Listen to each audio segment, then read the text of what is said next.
না, এটা দৌর্দণ্ড প্রতাপ না, মানে ইনি রেগে যান, এনার খুব মাথাটা গরম, স্পেশালি গরুর কিছু হলে আরও রেগে যায়, এত গরুকে ভালোবাসে।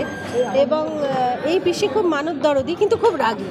রাগী বলে পিসির সঙ্গে কেউ কথা বলতে চায় না, কেউ চট করে লাগতে চায় না, কিন্তু সমস্ত ব্যাপারে পিসির খুব উৎসাহ। যেরকম দোলযাত্রা হবে সেখানে পিসির খুব উৎসাহ, তারপরে মানে পাড়ার ছেলেরা নাটক করবে সেখানে পিসির খুব উৎসাহ, পাড়ায় ক্লাব ঘর হবে সেজন্য পিসি নিজের ঘর দান করে দেয় এরকম। কিন্তু পিসির ভীষণ রাগী, পিসিকে সবাই খুব ভয় করে, কিন্তু পিসিকে সবাই খুব মান্যি করেও চলে। এবং এইখানে দেখা যায় যে পাড়ায় যাত্রাপালা হয়, এবং যাত্রা নিয়ে এই প্রত্যেক বছরই এই গ্রামে খুব বিভিন্ন ধরনের ড্রামা তৈরি হয়, মানে নাটকের পেছনে নাটক তৈরি হয়, এবং সেখানে পিসির খুব মুখ্য ভূমিকা থাকে। এবং শেষ যে নাটকটা হয়, যেখানে এখানে এই গ্রামের খুব নাম হয়ে যায়, সেখানে পিসি কী ভূমিকা পালন করবে সেটা দেখা।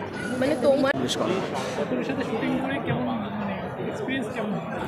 খুব ভালো। প্রথমত আমি বলতে গেলে অপাদির সাথে এটা প্রথম কাজ, কিন্তু অপাদি, বিশ্বনাথ দা এবং যারা যারা এখানে প্রত্যেকটা টিম মেম্বার এত কোঅপারেট করেছে। স্পেশালি অপাদি, বিশ্বনাথ দা আমি কেন বলবো, চন্দন সেন ওনার সাথে আমি আগেও কাজ করেছি, তো একটু ফ্রি ছিলাম।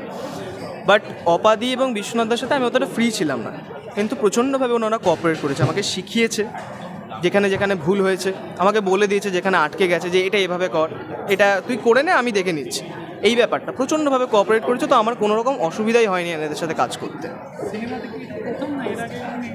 না, এর আগে আমি করেছি, আমি অনেক ছোটোবেলা থেকেই করি নাটক, এবং তারপরে ফিল্ম উত্তরণে একটা ছোট্ট পার্ট করেছিলাম, দেন চিক ফ্লিকে একটা ওয়েব সিরিজ আছে ক্লিক বলে, ওটাতে করেছিলাম। এরকম অনেক ছোটো ছোটো, সমরেশ বসুর প্রজাপতি আগের বছর বেরিয়েছিল, ওটাতে করেছিলাম।